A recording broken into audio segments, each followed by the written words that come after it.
how was working with her specifically on this film?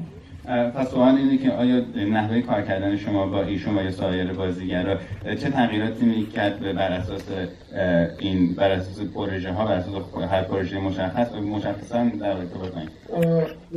دو چیز رو صحبت بگم. یکی اینکه خوشبختانه خانم تصمیم خودش مال شمال بود.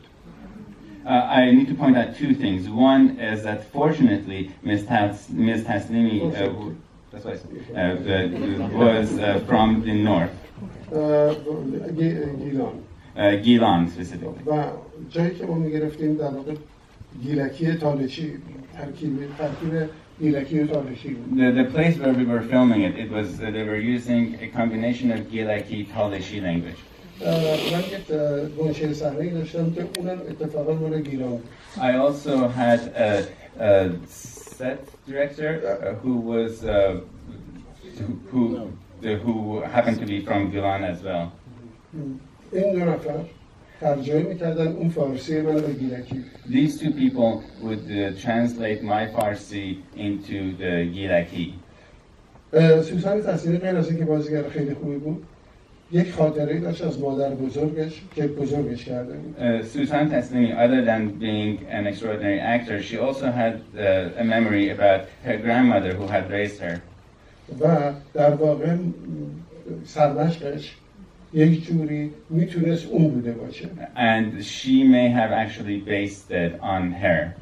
اما در داستان عملاً خودش کم کم اینقدر تحت تاثیر داستان و رابطه با باشو قرار گرفت که دیگه اون چیزی که خودش میومد میساخت. But in the course of the story, gradually she was so impressed with the story and her relationship with Bashoo that she would actually create what she had in mind.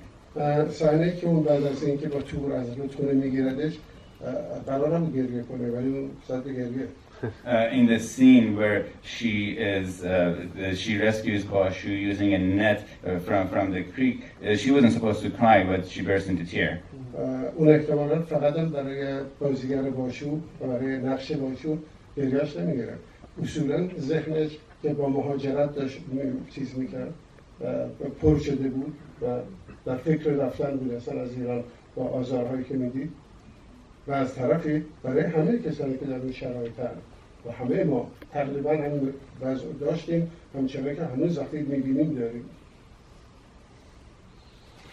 And it wasn't that she was crying for the actor Bashoo or the character Bashoo. It had to do with the idea of immigration that was in the back of her mind.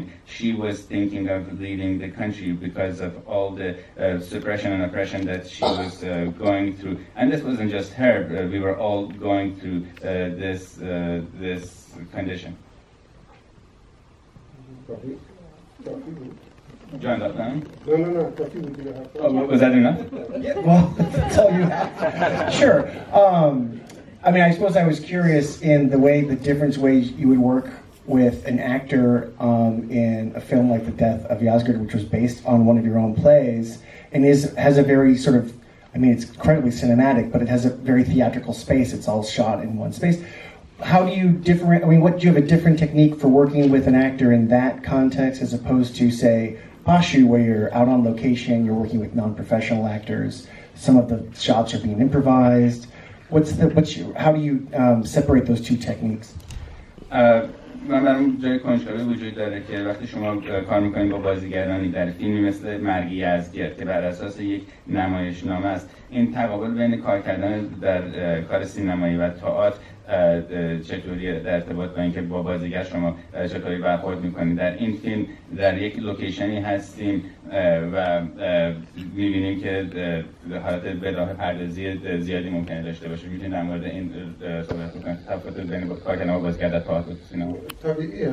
مرگ یزدگرد یک کار تاریخیه، تاریخ از ما دوره و من ناچارم و میخوام که چیزی رو فکر کنم راجع تاریخ، حالا که هیچ مدرک مشخصی نداریم، که به تصور من از تاریخ نزدیک باشه. Naturally, in the death of Yazgird, we're dealing with a historical film, And so in history is something that's very distant from us. So the only thing I can do is to make sure that based on the documentations that we have available to us, this is as close as it comes to the actual reality of what occurred. در مرگی از که من ناچارم همه چی رو خلق کنم، برای که هیچی وجود نداره. هیچ ما نمیدونیم که در اون زمان واقعا چجوری حرف میزدن. من زبان رو ناچارم به وجود بیارم و فرهنگش رو وجود بیارم. فرهنگ این ماجرا رو ما از مرگ یزدگرد در تاریخ بیشتر از یک جمله و نیم نداریم.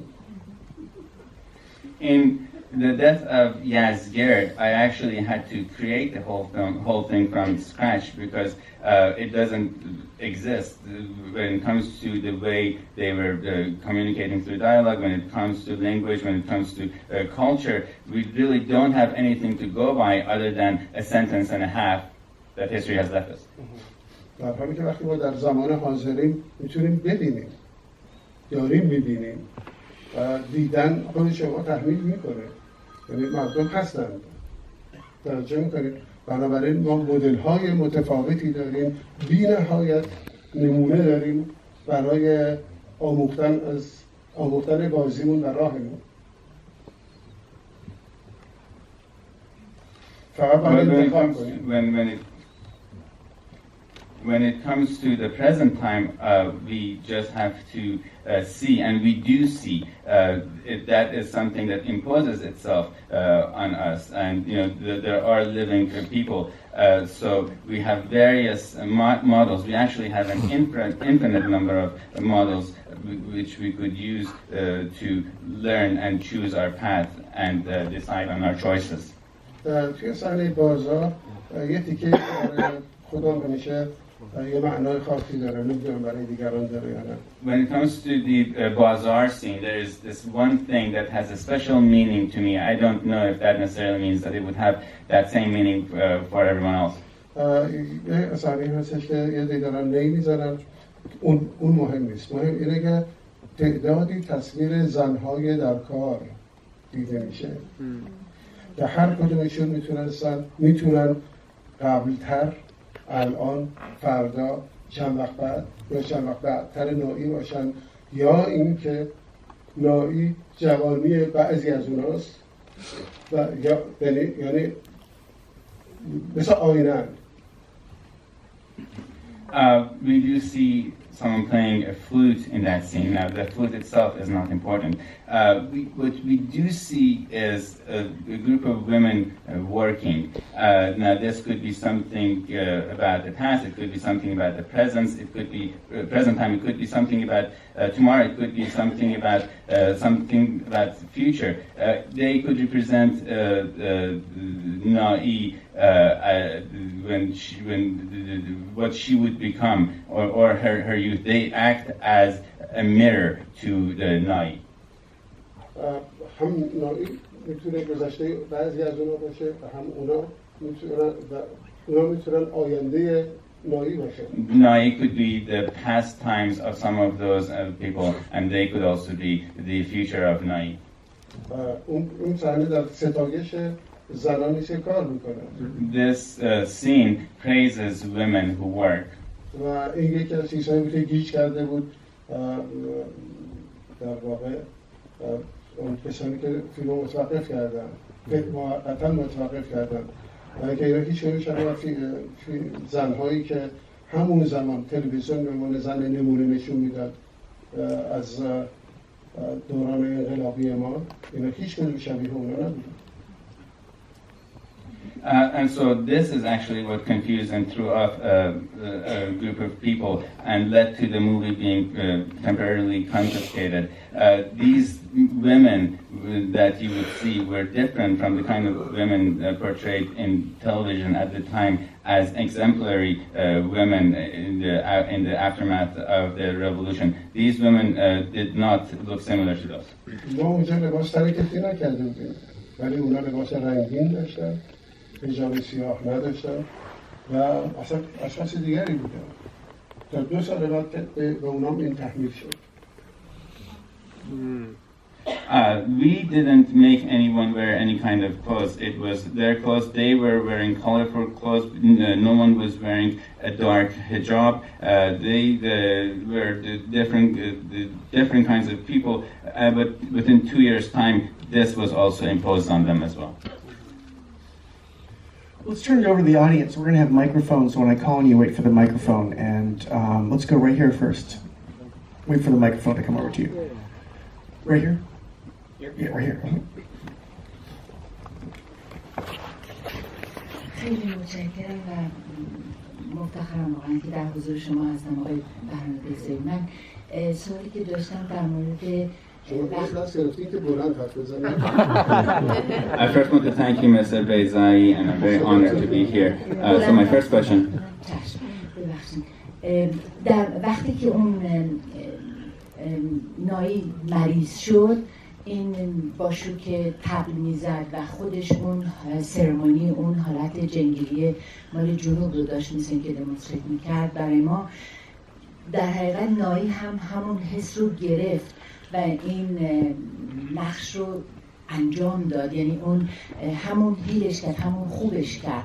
خواستم ببینم این رو آیا جزئی از چطور ما میتونیم توجیه کنیم در این همچین موقعیتی که یه زن که اصلا همچین چیزی رو ندیده و در یه فرهنگ دیگه اصلا بزرگ شده، چطور اینو تونست که با چی بگیره اینو، یعنی حسش بود یا این یه حالت هالوسینیشنی بودش که در اثر اون تب و مریضیش براش به وجود اومد. بعدم یه سوال کوچیک دیگه، آیا اطلاع دارین که الان این پسر اون نقش باشو رو بازی کرده کجا هستش؟ خیلی ممنون. So when we look at the scene in which Nai was sick, we see that Bashoo is playing a drum, and which is as she's performing the jingles of a southern ceremony, and we see that Nai actually understood this feeling that was supposed to come across, and this healed her. And how do you justify this, given the fact that she hadn't witnessed this, this wasn't the kind of culture that she grew up in, so how did she catch this and understand this? Was this just a hallucination that she was coming up with as a result of fever and sickness? And that was the first question. The second question is, where is this kid now?